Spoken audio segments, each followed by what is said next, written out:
Lestat el vampiro, una novela de Anne Rice, capítulo 24. La historia de Armand.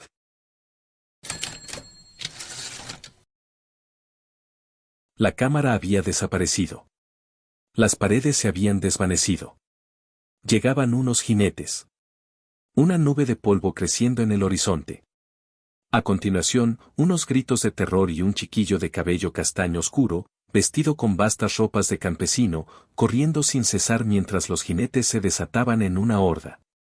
Y el chiquillo debatiéndose a puñetazos y a patadas tras ser atrapado y arrojado sobre la silla de montar por uno de los jinetes que se lo llevaba más allá de los confines del mundo. Aquel chiquillo era Armand y el escenario de los hechos, aunque Armand lo ignorara, las estepas meridionales de Rusia. El chiquillo conocía otras palabras como madre, padre, iglesia, Dios y Satanás, pero no sabía el nombre de su patria ni del idioma que hablaba, ni que los jinetes que le habían raptado eran tártaros y que nunca volvería a ver nada de lo que conocía o amaba. Oscuridad, el tumultuoso movimiento del barco y el interminable mareo y, emergiendo del miedo y de la desesperación, la enorme y deslumbrante jungla de edificios imposibles que formaba la Constantinopla de los últimos días del Imperio Bizantino, con sus fantásticas multitudes y sus tarimas para la subasta de esclavos. El balbuceo amenazador de unos idiomas extraños, amenazas efectuadas en el lenguaje universal de los gestos y, en torno al chiquillo, los enemigos que no podía distinguir ni calmar y de los que no podía escapar. Pasarían años y años, más de una existencia mortal, antes de que Armand volviera la vista atrás hasta aquel espantoso momento y le diera nombres e historias a todo aquello. Los funcionarios de la corte bizantina que le habrían castrado y los guardianes de los harenes del Islam que habrían hecho otro tanto, y los orgullosos guerreros mamelucos venidos de Egipto que se lo habrían llevado con ellos a El Cairo de haber sido más rubio y más fuerte. Y los radiantes venecianos de hablar dulce con sus polainas y con sus chalecos de terciopelo, las criaturas más deslumbrantes de todas, cristianos igual que él, y, sin embargo, intercambiando ligeras risas entre ellos mientras le examinaban. Y él allí, mudo, incapaz de responder, de suplicar, incluso de mantener esperanzas. Vi los mares que se abrían ante él, el gran vaivén azul del Egeo y el Adriático y, de nuevo, el mareo en la bodega y el solemne juramento de no seguir viviendo. Y luego los grandes palacios moros de Venecia alzándose de la reluciente superficie de la laguna y la casa a la que le llevaban, con decenas y decenas de cámaras secretas, y la luz del cielo apenas entrevista a través de los barrotes de las ventanas, y los otros chicos hablándole en aquel idioma veneciano tan suave y extraño, y las amenazas y las lisonjas mientras se convencían, contra todos sus miedos y supersticiones, de los pecados que debía cometer con el interminable desfile de extraños. En aquel ambiente de mármol y luces de antorchas donde cada cámara se abría a una nueva escena de ternura que se entregaba al mismo deseo ritual, inexplicable y, por último, cruel. Y al fin, una noche, después de días y días de negarse a obedecer, hambriento y dolorido y privado de hablar con nadie, fue obligado a cruzar de nuevo una de aquellas puertas tal como estaba, sucio y cegado por la luz tras el encierro en la oscura y lóbrega celda. Y el ser que le estaba esperando allí, el hombre alto, de rostro enjuto y casi luminoso, vestido de terciopelo rojo, le tocó con sus fríos dedos tan suavemente que, medio adormilado, el muchacho no lloró al ver cambiar de manos las monedas. Pero era una cantidad importante. Demasiado importante. Estaba siendo vendido. Y la cara del hombre era demasiado lisa, más bien parecía una máscara. En el último instante, el muchacho se puso a gritar, juró que sería obediente, que no se pelearía más. Que alguien le dijera dónde le llevaban, no volvería a desobedecer. Pero, en el mismo instante en que era arrastrado escaleras abajo hacia el fétido olor de las cloacas, volvió a notar el contacto de los dedos firmes y delicados de su nuevo amo y, en el cuello, el roce de unos labios fríos y tiernos que nunca jamás le harían daño, y aquel mortal e irresistible primer beso. Amor en el beso del vampiro. Un amor que bañó a Armand, que le limpió, esto es todo, mientras era transportado a la góndola y ésta avanzaba como un gran escarabajo siniestro por el estrecho canal hasta las alcantarillas bajo otra casa. Ebrio de placer. Ebrio de las manos blancas y sedosas que alisaban su cabello y de la voz que le llamaba hermoso, ebrio del rostro que, en instantes de emoción, Se llenaba de expresividad para hacerse luego más sereno y deslumbrante que si fuera de alabastro y joyas.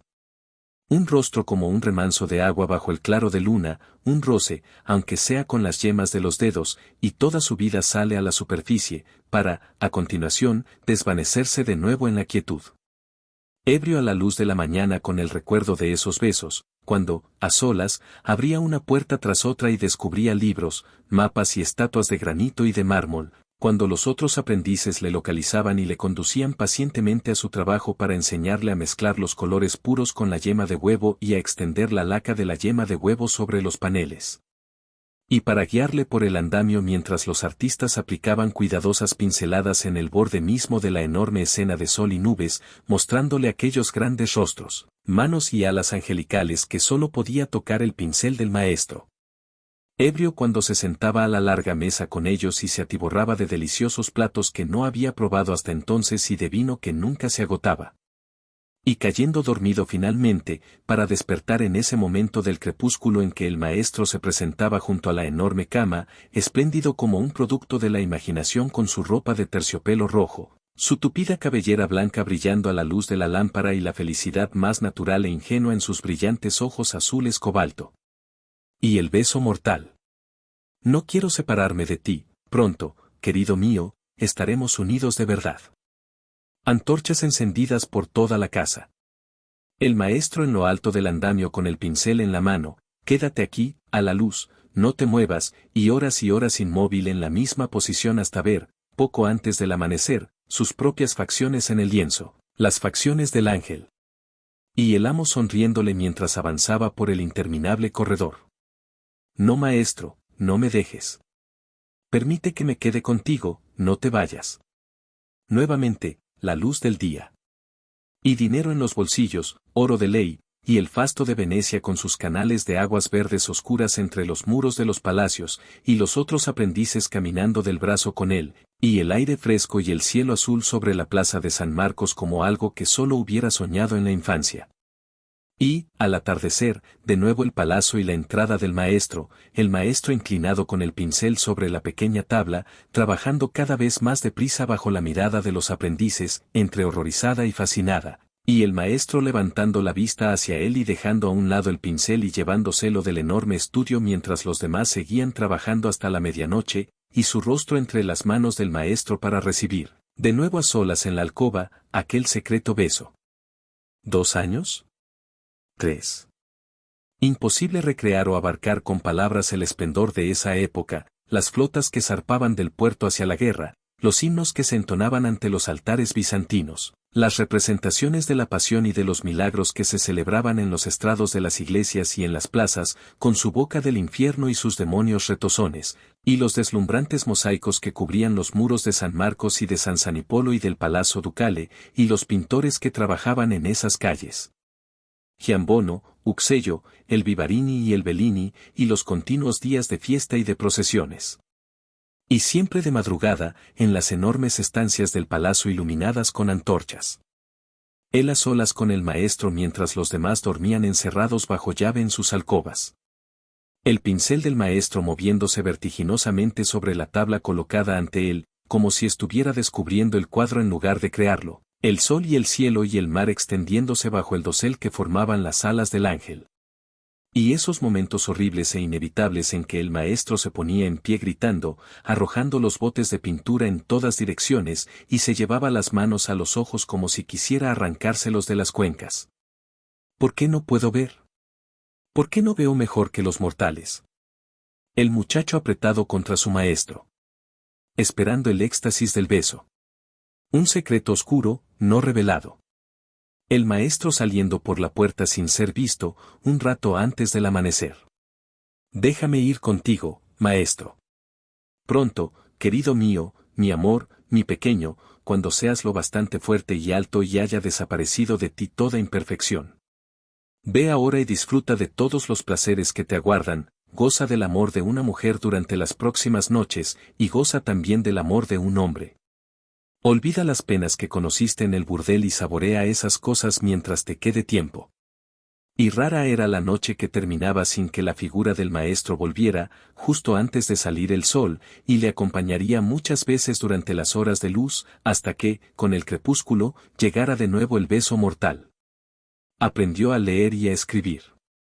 Se encargaba de llevar las pinturas a sus destinos finales en las iglesias y las capillas de los grandes palacios, de cobrar las obras entregadas y de comprar los óleos y pigmentos. Reñía a los criados cuando las camas se quedaban por hacer y las comidas no estaban a tiempo. Y, adorado por los aprendices, estos se despedían llorando cuando, terminado el aprendizaje, los enviaba a su nuevo servicio. Le leía poesía al maestro mientras éste pintaba, y aprendió a tocar el laúd y a cantar tonadas. Y en las tristes ocasiones en que el maestro abandonaba Venecia durante muchas noches seguidas, era él quien gobernaba la casa en su ausencia, ocultando su zozobra a los demás y sabiendo que ésta solo terminaría cuando regresara el maestro. Y una noche, por fin, en las horas de la madrugada en que hasta Venecia duerme, ha llegado el momento, hermoso mío, de que vengas a mí y te conviertas en lo que soy. ¿Es este tu deseo? Sí. Te alimentarás siempre en secreto con la sangre de los malhechores, como yo hago, y guardarás este secreto hasta el fin de los tiempos.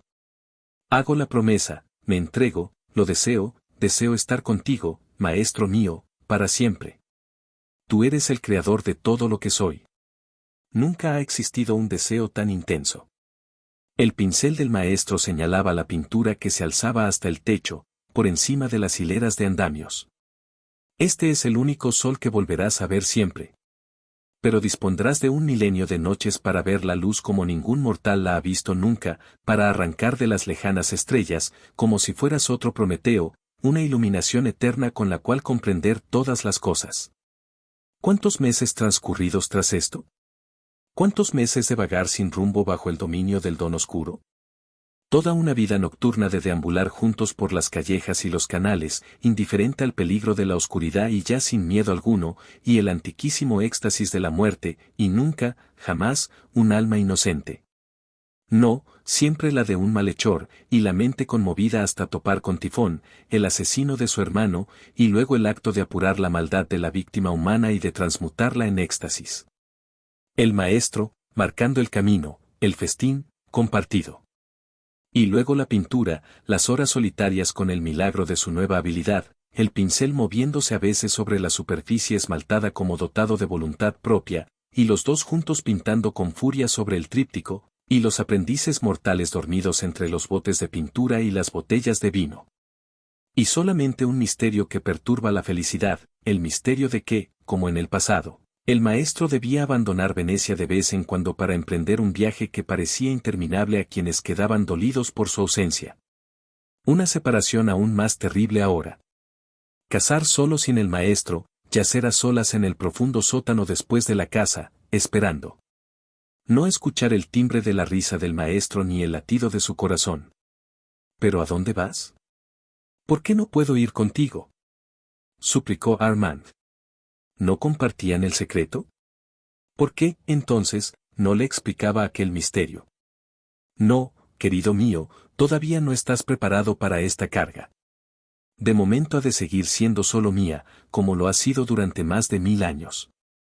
Algún día me ayudarás en lo que constituye mi deber, pero eso solo será cuando estés preparado para recibir el conocimiento, cuando hayas demostrado querer conocerlo de verdad y cuando seas lo bastante poderoso como para que nadie pueda arrancarte ese conocimiento en contra de tu voluntad.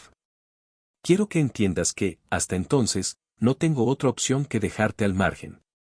Mi viaje es para atender a los que deben ser guardados, como siempre he hecho. Los que deben ser guardados. Armand les daba vueltas en la cabeza a aquellas palabras que le producían miedo. No obstante, lo peor era que apartaban de él al maestro.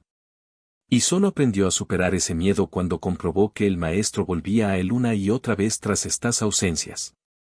Los que deben ser guardados están en paz, o en silencio, decía el maestro, al tiempo que se quitaba de los hombros la capa de terciopelo roja. Puede que nunca lleguemos a saber nada más del tema. Y, de nuevo, Armand y el maestro volcados en el festín, en la sigilosa persecución de los malhechores por las callejas venecianas.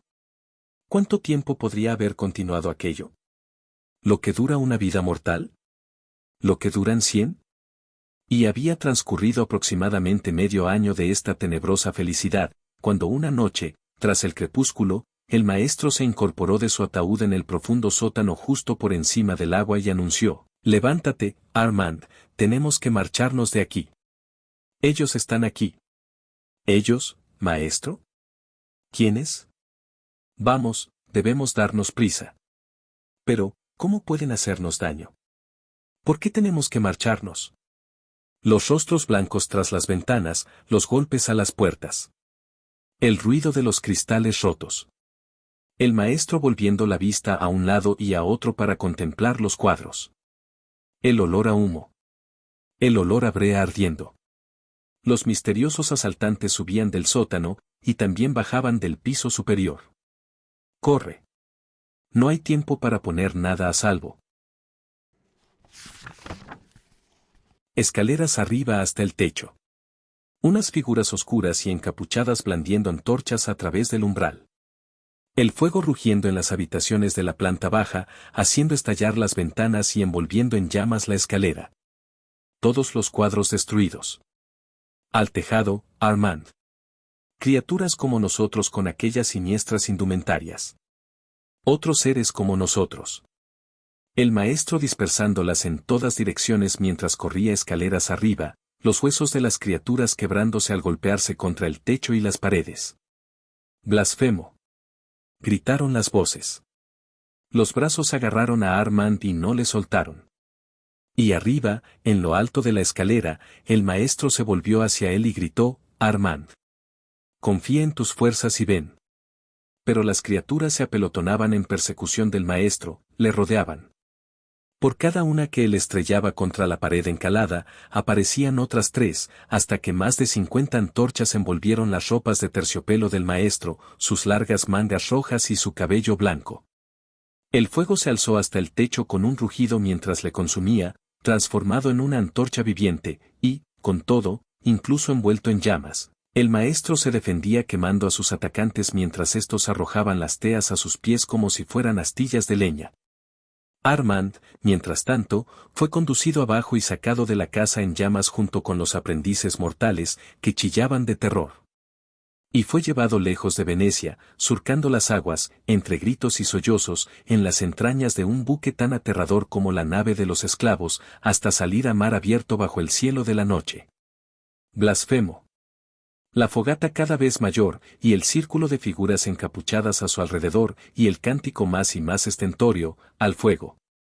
Y mientras Armand contemplaba la escena, petrificado, vio cómo los aprendices mortales, sus hermanos, sus únicos hermanos, lanzaban alaridos de pánico mientras eran arrojados por el aire hasta caer en el seno de las llamas. «Deteneos. Ellos son inocentes. Por el amor de Dios. Basta. Son inocentes». Armand gritaba y gritaba, pero había llegado su turno. Pese a su resistencia, le estaban levantando del suelo con la intención de lanzarle hacia lo alto para que fuera a caer en la pira. «Maestro, ayúdame», exclamó. Tras esto, las palabras dieron paso a un único y prolongado grito lastimero. Furioso, se debatió enérgicamente entre los gritos y patadas. Pero advirtió que le habían arrastrado lejos del fuego, que le habían rescatado y devuelto a la vida. Y se encontró tendido en el suelo contemplando el cielo. Las llamas parecían lamer las estrellas, pero estaban lejos de él y ya no podía ni sentir su calor. Armand apreció el olor de sus ropas quemadas y de su cabello chamuscado. Lo peor era el dolor que sentía en el rostro y en las manos, la sangre seguía resumando de él y apenas era capaz de mover los labios. Todas las vanas obras del maestro, destruidas. Todas las vanas creaciones que había hecho entre los mortales con sus poderes oscuros, imágenes de ángeles y santos y mortales vivientes. ¿Quieres que te destruyamos a ti también? ¿O prefieres entrar al servicio de Satán? Toma una decisión. Ya has probado el fuego y éste te aguarda, hambriento de ti.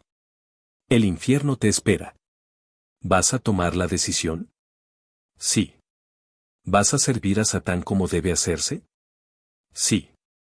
Aceptas que todas las cosas del mundo son pura vanidad y te comprometes a que nunca utilizarás tus poderes oscuros para satisfacer ninguna vanidad mortal, ni para pintar, crear música, bailar o recitar para diversión de los mortales, sino para permanecer eternamente al exclusivo servicio de Satán. ¿Te comprometes a emplear tus poderes oscuros para seducir y aterrorizar y destruir, solo destruir? Sí.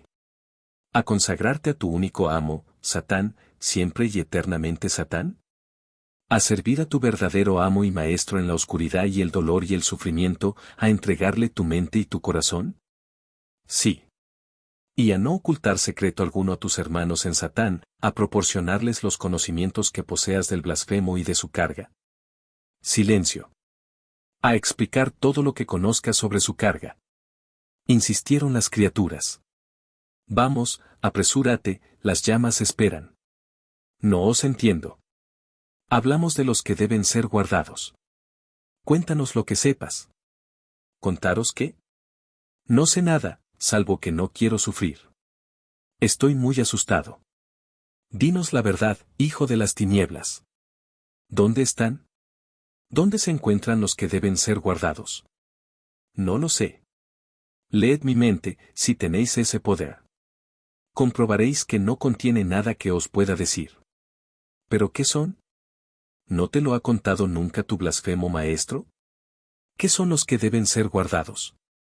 Así, pues, tampoco aquellas criaturas sabían a qué se refería el maestro. El nombre no tenía más significado para ellas que para el propio Armand. Cuando seas lo bastante poderoso como para que nadie pueda arrancarte ese conocimiento en contra de tu voluntad, el maestro había sido muy previsor. ¿Qué significa ese nombre? ¿Dónde están? Es preciso que nos des la respuesta. Os juro que no la tengo. Os lo juro por mi miedo, que es lo único que poseo ahora. No lo sé. Rostros lechosos apareciendo encima de él, uno tras otro. Los labios insípidos depositando besos dulces e intensos, las manos acariciándole y las relucientes gotitas de sangre resumando de las muñecas de las criaturas. Estas querían descubrir la verdad en la sangre, pero, ¿qué importaba eso? La sangre era la sangre.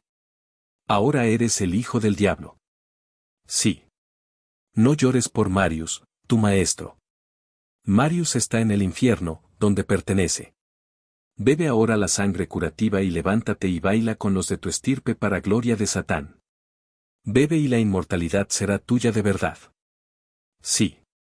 La sangre quemándole la lengua al levantar la cabeza, la sangre llenándole con tortuosa lentitud, en torno a él, frases en latín y el pausado batir de unos tambores. Las criaturas se daban por satisfechas, sabían que había dicho la verdad. No le matarían y el éxtasis borró cualquier otra reflexión. El dolor de sus manos y de su rostro se había disuelto en el éxtasis. Levántate, joven, y únete a los hijos de la oscuridad. Sí. Manos blancas tendidas hacia las suyas. Cornos y laúdes aullando sobre el batir de los tambores, arpas pulsadas en un rasgueo hipnótico mientras el círculo empezaba a moverse. Figuras encapuchadas vestidas de negro con túnicas de mendicante que ondulaban cuando alzaban las rodillas y doblaban el espinazo. Y, soltándose las manos, dieron vueltas y saltaron y cayeron de nuevo, girando, y una tonada se alzó en un murmullo cada vez más potente tras los labios cerrados. El círculo siguió girando más deprisa. El murmullo era una gran vibración melancólica sin forma ni continuidad y, sin embargo, parecía una especie de lenguaje, el propio eco del pensamiento. Cada vez más potente, se alzó como un gemido que no lograra quebrarse en un grito. Él hacía el mismo sonido, al unísono con los demás, y luego giraba y, mareado de dar vueltas, saltaba al aire, muy alto.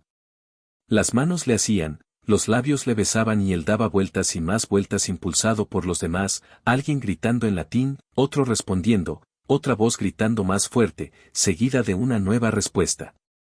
Estaba volando, rotas las ataduras con la tierra y con el terrible dolor de la muerte de su maestro y de la destrucción de los cuadros y de la muerte de los mortales que había amado. El viento sopló de frente, y el calor le estalló en el rostro y en los ojos, pero la tonada era tan hermosa que no importaba que ignorara las palabras, que no pudiera rezarle a Satán o que no supiera creer ni rezar una oración como aquella, pues nadie se daba cuenta de su ignorancia. Todos los demás, formando un coro, continuaron lanzando gemidos y lamentos y dando vueltas y saltando de nuevo, y luego, balanceándose hacia adelante y hacia atrás, cegados por las llamas que les lamían. Y la música se alzó como una oleada. Tambores y panderetas desencadenaron un ritmo bárbaro en torno a Armand, mientras las voces se lanzaban por fin a una extravagante y acelerada melodía. Los vampiros alzaron los brazos entre aullidos y sus siluetas pasaron revoloteando ante él, presas de agitadas contorsiones, con las espaldas arqueadas y un taconeo nervioso. Era el júbilo de los diablillos en el infierno. La escena horrorizó a Armand. Y, al mismo tiempo, le atrajo. Y cuando las manos le asieron y le hicieron dar vueltas sobre sí mismo, el joven se puso a taconear, a girar y a bailar como los demás, dejando que el dolor le atravesase, doblando las extremidades y dando la alarma a sus gritos. Y, antes de que amaneciera, Armand se encontró delirando, rodeado por una decena de hermanos que le acariciaban y le tranquilizaban y le conducían peldaños abajo por una escalera que habían abierto en las entrañas de la tierra. Durante los meses que siguieron, Armand creyó soñar que su maestro no había muerto entre las llamas. Soñó que su maestro había caído del tejado, como un cometa flamante, a las aguas salvadoras del canal que corría debajo. Y que sobrevivía en lo más profundo de las montañas del norte de Italia. Y que le llamaba a su lado. El maestro se hallaba en el santuario de los que deben ser guardados. A veces, en sus sueños, el maestro aparecía poderoso y radiante como siempre le había visto, la belleza parecía ser su vestimenta. Otras veces, se presentaba en el suelo como una criatura ennegrecida y consumida, como una ascua dotada de vida, con los ojos enormes y amarillos. Únicamente su cabello blanco aparecía tan abundante y lustroso como Armand lo recordaba. El maestro se arrastraba por el suelo, sin fuerzas, suplicándole ayuda. Y, detrás de él, una luz cálida surgía del santuario de los que deben ser guardados, y, con la luz, llegaba el olor de incienso. Parecía haber allí una promesa de antigua magia, una promesa de belleza fría y exótica más allá de todo bien y de todo mal. Pero todo aquello eran vanas imaginaciones. El maestro le había dicho que el fuego y la luz del sol podían destruirles y él mismo había visto al maestro envuelto en llamas. Tener sueños de aquel tipo era como desear la vuelta a la vida mortal. Y cuando Armand abría los ojos y contemplaba la luna y las estrellas y el tranquilo espejo del mar que tenía ante él, se daba cuenta de que no había esperanzas ni penas ni alegrías. Todas estas emociones habían procedido del maestro y éste ya no existía. Soy el hijo del diablo. Aquello era poesía. Desapareció de él toda la fuerza de voluntad y no quedó nada, salvo la confraternidad de las tinieblas. Y su impulso cazador pasó a cebarse no solo en los malhechores, sino también en los inocentes. La caza se transformó, por encima de todo, en un acto de crueldad. En Roma, en la gran asamblea reunida en las catacumbas, saludó con una reverencia a Santino, el líder del grupo, quien descendió una escalinata de piedra para recibirle con los brazos abiertos. Aquel poderoso maestro había nacido a las tinieblas en tiempos de la peste negra y le contó a Armand la visión que le había asaltado en el año 1349, cuando la epidemia estaba en pleno furor, respecto a que nuestra raza era como la propia peste negra, una plaga sin explicación, destinada a hacer dudar al hombre, a hacerle dudar de la bondad y de la intervención divinas. Santino condujo a Armand al santuario cubierto de cráneos humanos y le contó la historia de los vampiros. Estos, igual que los lobos, habían existido en todas las épocas como un flagelo de la humanidad mortal. Y en la Asamblea de Roma, sombra oscura de la Iglesia Católica, radicaba su perfección final. Armand ya estaba al corriente de los rituales y de las prohibiciones más comunes. Ahora debía aprender las grandes leyes, una, que cada asamblea debe tener su líder y que solo éste puede ordenar que se efectúe el rito oscuro sobre un mortal, además de ocuparse de que se observen como es debido las ceremonias. 2. Que no deben realizarse nunca el rito oscuro con un inválido, un tullido, un niño o un mortal incapaz de, incluso con los poderes oscuros, sobrevivir por su cuenta. Se entiende también que todos los mortales que reciban los dones oscuros deben ser hermosos, para que el insulto a Dios sea más grande cuando se efectúe sobre ellos el rito oscuro. 3. Que los vampiros viejos no deben realizar nunca este rito mágico para que la sangre de los novicios no sea demasiado fuerte, pues el poder de los vampiros crece con el tiempo de forma natural y los viejos tienen demasiado para transmitirlo. Las heridas, las quemaduras y otras catástrofes semejantes, si no logran destruir al hijo de Satán, no hacen otra cosa que incrementar sus poderes una vez curado. Con todo, Satán protege a su rebaño del poder de los viejos vampiros, pues todos estos, sin excepción, se vuelven locos. A este respecto, Santino hizo observar a Armand que en aquel momento no había ningún vampiro vivo que tuviera más de 300 años. Ninguno de los que aún vivían guardaba recuerdos de la fundación de la primera asamblea en Roma. El diablo llamaba a los vampiros a su lado con bastante frecuencia. También hizo hincapié en que el efecto del rito oscuro era impredecible, aunque fuera realizado por un vampiro novicio y con todo el cuidado debido. Por razones que nadie conocía, algunos mortales se hacían fuertes como titanes cuando renacían como hijos de las tinieblas, mientras otros apenas pasaban de cadáveres ambulantes. Por eso debía escogerse con mucho cuidado a los mortales, y debía evitarse tanto a los que poseían un gran apasionamiento y una voluntad indomable como a los que carecían por completo de ambas cosas. 4. Que ningún vampiro puede destruir jamás a otro, salvo el amo de la asamblea, quien posee poder sobre la vida y la muerte de toda su grey, y, además, tiene la obligación de conducir al fuego a los viejos y a los locos cuando ya no pueden seguir sirviendo a Satán como es debido. Ese líder de la asamblea tiene la obligación de destruir a todos los vampiros que no han sido creados como es debido, y a aquellos que están tan malheridos que no podrían sobrevivir por sí solos. Y, por último, tiene también la obligación de procurar la destrucción de todos los proscritos y de quienes hayan quebrantado las leyes. 5. Que ningún vampiro debe revelar jamás su verdadera naturaleza a un humano y permitir que éste siga viviendo. Ningún vampiro debe contar la historia de los vampiros a un mortal y dejarle seguir viviendo. Ningún vampiro debe contar por escrito la historia de los vampiros ni revelar ninguna información verídica sobre los mismos, para que los mortales no puedan descubrir tal historia y tomarla por cierta. Y ningún mortal debe enterarse nunca del nombre de un vampiro, salvo el de su lápida sepulcral, del mismo modo en que ningún vampiro debe revelar a los mortales la ubicación de su guarida ni la de ningún otro vampiro. Estas eran, pues, las grandes órdenes que debían obedecer todos los vampiros y que regían la existencia entre los no muertos. No obstante, Armand debía conocer que siempre habían corrido historias sobre viejos vampiros heréticos, poseedores de poderes terribles, que no se sometían a autoridad alguna, ni siquiera del diablo. Eran vampiros que habían sobrevivido 1000 años, hijos de los milenios, eran llamados a veces. En el norte de Europa estaban los relatos acerca de Mael, que vivía en los bosques de Inglaterra y Escocia. En el Asia Menor corría la leyenda de Pandora, y, en Egipto, la antigua historia del vampiro Ramsés, a quien se había vuelto a ver en los tiempos presentes. Relatos semejantes podían encontrarse en todas partes del mundo y eran fáciles de descalificar como meras fantasías, salvo por un detalle. Marius, el viejo hereje, había sido descubierto en Venecia, y allí mismo había sido castigado por los hijos de las tinieblas. Lo que se contaba de Marius había sido cierto. Pero Marius ya no existía. Armand no dijo nada tras estos últimos comentarios. No le contó a Santino los sueños que había tenido. Lo cierto era que los sueños se habían hecho vagos y confusos en su cabeza, igual que los colores de los cuadros de Marius. Ya no estaban recogidos en la mente de Armand ni en su corazón para que los descubriera quien escuchara sus pensamientos. Cuando Santino habló de los que deben ser guardados, Armand volvió a confesar que no sabía qué significaba esa frase. Tampoco lo sabía Santino, ni ningún vampiro que éste hubiera conocido nunca. El secreto seguía oculto. Marius había muerto y, con él, el viejo e inútil misterio quedaba reducido al silencio. Satán es nuestro Señor y nuestro Maestro. En Satán, todo se conoce y todo se entiende.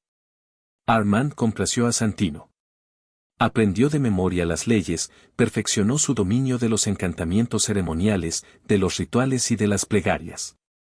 Fue testigo de los aquelarres más grandes que iba a presenciar jamás y tomó enseñanzas de los vampiros más poderosos, expertos y hermosos que conocería en toda su existencia. Aprendió tanto, que se convirtió en un misionero encargado de reunir en asambleas a los hijos de las tinieblas que vagaban perdidos y de conducir a otros en la celebración del aquelarre y en la realización del rito oscuro cuando el mundo, el demonio y la carne llamaban a hacerlo. Enseñó las bendiciones oscuras y las ceremonias oscuras en España, Francia y Alemania, y conoció hijos de las tinieblas salvajes y tenaces cuya compañía hacía arder dentro de él una llamita mortecina cuando la asamblea le rodeaba, consolada por su presencia y obteniendo la unidad gracias a su fuerza. Armand perfeccionó el arte de la cacería de mortales hasta superar a todos los hijos de las tinieblas que conocía. Aprendió a convocar a los humanos que realmente deseaban morir. Le bastaba con acercarse a las viviendas de los mortales y llamar en silencio a sus víctimas para verlas aparecer. Jóvenes, viejos, miserables, enfermos, feos y hermosos, no importaba, porque no escogía. Les lanzaba visiones por si querían captarlas, pero ni una sola vez se acercó a sus víctimas o tan siquiera pasó los brazos en torno a ellas. Atraídos inexorablemente hacia él, eran sus presas mortales quienes le abrazaban. Y cuando sus carnes cálidas y vivas le tocaban, cuando abría los labios y sentía derramarse la sangre, Armand conocía el único placer que podía aliviar sus penas. En el punto álgido de esos momentos, pese al éxtasis carnal de la caza, le parecía que su camino era profundamente espiritual, sin contaminar por los apetitos y confusiones que confortaban el mundo. En aquel acto sangriento se unían lo espiritual y lo carnal, y Armand estaba convencido de que era lo primero lo que sobrevivía. Para él era una santa Eucaristía, y la sangre de los hijos de Cristo solo servía para hacerle comprender la esencia misma de la vida durante la fracción de segundo en que se producía la muerte. Únicamente los grandes santos de Dios le igualaban en aquella espiritualidad, en aquella confrontación con el misterio, en aquella existencia de renuncia y meditación. No obstante, Armand fue viendo desaparecer a los más poderosos de sus camaradas. Vio cómo se volvían locos y hacían caer la destrucción sobre ellos mismos. Fue testigo de la inevitable disolución de muchas asambleas, de cómo la inmortalidad derrotaba a los hijos de las tinieblas más perfectamente creados. Y, en ocasiones, le pareció un castigo terrible que esa inmortalidad no tuviera el menor efecto sobre él. ¿Acaso estaba destinado a ser uno de los vampiros viejos, de los hijos de los milenios? ¿Eran creíbles aquellas historias que persistían todavía? De vez en cuando, un vampiro errabundo hablaba de si la fabulosa Pandora había sido vista por un instante en la ciudad de Moscú, en la lejana Rusia, o comentaba rumores sobre si Mael estaba instalado en las yermas costas inglesas. Los viajeros hablaban incluso de Marius, de que había sido visto de nuevo en Egipto, o en Grecia. No obstante, ninguno de aquellos narradores había visto con sus propios ojos a los vampiros legendarios. En realidad, no sabían nada y solo repetían rumores conocidos de oídas. Nada de todo ello distraía ni divertía al obediente siervo de Satán. Cumpliendo con ciega fidelidad las leyes oscuras, Armand continuó su servicio. Con todo, a lo largo de esos siglos de obediencia, Armand guardó siempre para sí dos secretos. Dos secretos que eran más suyos que el mismo ataúd en el que se encerraba durante el día, y que los escasos amuletos que llevaba. El primero de ellos era que, por grande que fuera su soledad y por mucho que se prolongara la búsqueda de hermanos y hermanas de raza en quienes poder buscar cierto descanso, jamás había llevado a cabo el rito oscuro por sí mismo. No estaba dispuesto a ofrecer a Satán ningún hijo de las tinieblas creado por él. Y el otro secreto, que mantenía oculto a sus seguidores por el propio bien de estos, era sencillamente su grado de desesperación, cada vez más profundo. Era el hecho de no anhelar nada, de no apreciar nada, de no creer en nada, de no disfrutar un ápice en el ejercicio de sus poderes, asombrosos y siempre crecientes, de vivir todos los momentos en un vacío roto una vez cada noche de su vida eterna con el acto de la caza. Mientras los demás le habían necesitado, Armand les había ocultado celosamente aquel secreto que le había permitido guiarles, pues su miedo les habría hecho sentirlo también. Pero todo había terminado. Un gran ciclo había finalizado y, ya años atrás, Armand había notado que se cerraba sin comprender siquiera que se trataba de tal ciclo. Le llegaron de Roma los relatos maliciosamente confusos de los viajeros, ya no actuales cuando le eran contados, respecto a que el líder, Santino, había abandonado a su grey. Algunos decían que se había vuelto loco y se había retirado al campo, otros afirmaban que se había arrojado al fuego, y unos terceros declaraban que, el mundo, se lo había tragado, que se lo había llevado un grupo de mortales en un carruaje negro y que no se le había vuelto a ver. O nos arrojamos al fuego o entramos en la leyenda, había comentado el narrador de la historia. Luego llegaron noticias de que el caos reinaba en Roma, de que decenas de líderes se ponían la capucha y la túnica negras para presidir la asamblea. Y, más tarde, pareció que no quedaba ninguno de aquellos líderes. A partir de 1700, no había vuelto a tener noticias de Italia. Durante más de medio siglo, Armand no había sido capaz de fiarse de su pasión ni de la de quienes le rodeaban para crear el frenesí del auténtico aquelarre. Y, durante este tiempo, había vuelto a soñar con Marius, su viejo maestro, con sus ricas vestimentas de terciopelo rojo, y había visto el palacio lleno de vibrantes pinturas. Y había sentido miedo. Entonces había llegado otro. Sus hijos habían corrido a los subterráneos bajo Les Innocents para describirle a aquel nuevo vampiro que llevaba una capa de terciopelo rojo forrada de piel y podía profanar las iglesias y asaltar a los portadores de cruces y deambular por los lugares de luz. Terciopelo rojo. Solo era una coincidencia, y, sin embargo, el detalle le enfureció y le pareció un insulto, un dolor gratuito que su alma no podía soportar. Y, seguidamente, el nuevo vampiro había creado a la mujer, a aquella mujer de cabellera leonina y nombre de ángel, tan bella y poderosa como su hijo. Y Armand había subido los peldaños que le conducían fuera de las catacumbas, conduciendo a su grupo contra nosotros, igual que los encapuchados se habían lanzado a destruirles a él y a su maestro siglos antes, en Venecia. Y había fracasado. Armand se vio en pie, vestido con aquellas extrañas ropas de brocados y encajes. Llevaba unas monedas en los bolsillos. Su mente se inundó de imágenes procedentes de los miles de libros que había leído. Y se sintió conmovido por todo lo que había presenciado en los lugares de luz de aquella gran ciudad llamada París, y fue como si escuchara a su viejo maestro susurrándole al oído. Pero dispondrás de 1.000.000 de noches para ver la luz como ningún mortal la ha visto nunca, para arrancar de las lejanas estrellas, como si fueras otro Prometeo, una iluminación eterna con la cual comprender todas las cosas. Todas las cosas han escapado a mi comprensión, declaró. Me veo como alguien a quien la tierra haya devuelto, y vosotros, Lestat y Gabriel, sois como las imágenes pintadas por mi viejo maestro en tonos cerúleos, carmines y dorados. Permaneció inmóvil en el umbral de la cámara con las manos ocultas bajo los brazos cruzados, mirándonos y preguntando en silencio. ¿Qué hay que conocer? ¿Qué hay que dar? Somos los abandonados de Dios. Y delante de mí no se extiende ninguna senda del diablo, ni suena en mis oídos ninguna campana del infierno.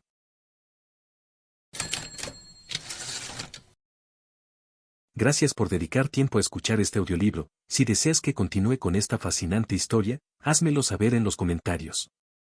No olvides suscribirte para no perderte futuros contenidos y si tienes alguna preferencia para la narración de otro libro déjame también saber en los comentarios. Tu apoyo significa mucho y si te gusta mi trabajo puedes apoyarme con un donativo a través del link que está en la descripción. Hasta la próxima.